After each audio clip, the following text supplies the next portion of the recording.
Sorry for the wait. I'm back. Well, maybe. I'll try to be a little more consistent with making stuff, but no promises. Anyhow, I come back from my absence with a question. Have you ever been playing a really slow-paced, chilled-out collect-a-thon of a game and thought, I want to be terrified right now?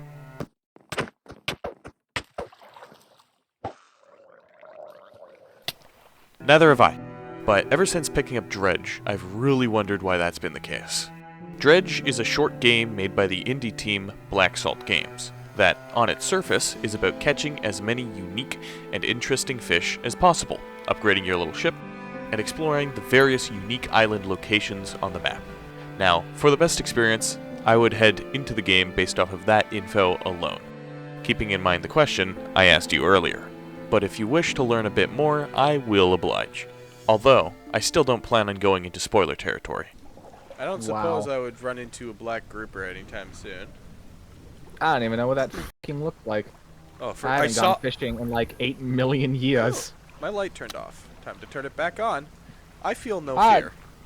Just under the surface of Dredge's chill atmosphere and simple gameplay loop, you'll find a trove of abnormalities when it comes to such a chill game, as well as a trove of abnormalities in the sea life. The game pretty quickly acquaints you with the knowledge that your job as a fisherman is a little more than a relaxing pastime, although at a minimal level to start. It allows you to wade into the depths of its story as you progress at your own rate. The game expertly blends horror into the otherwise relaxing fishing and sightseeing, and as long as you're adventuring, there will always be something to see. Sometimes you get so distracted by the beauty of the art style and all the collectibles that you don't even notice the time ticking by, and by nightfall, you start to see things that you really shouldn't be seeing.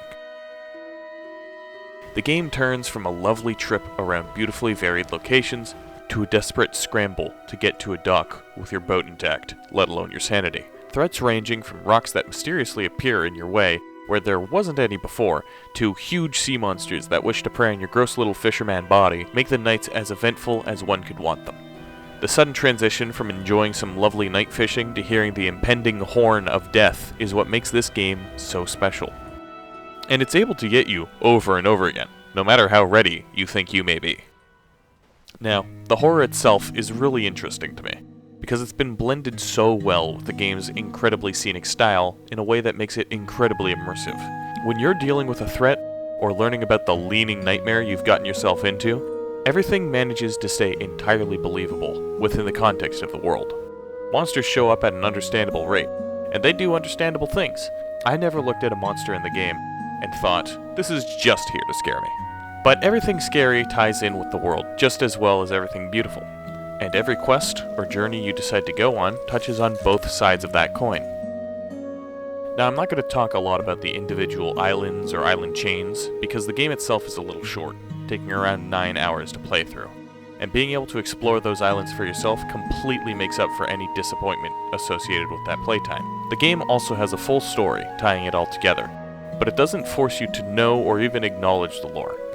I love it when games do this, because it makes discovering what the hell happened to a place that much better when you have to go searching and piece together the answer for yourself.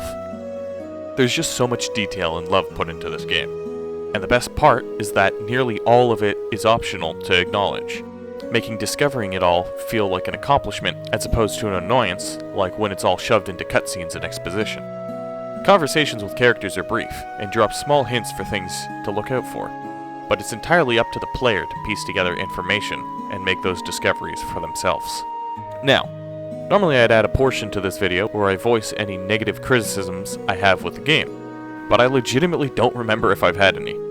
Admittedly, it's been a little while since I've played the game, but whenever I try to think back to the gameplay, all I remember is the sheer amount of fun that I had playing through it.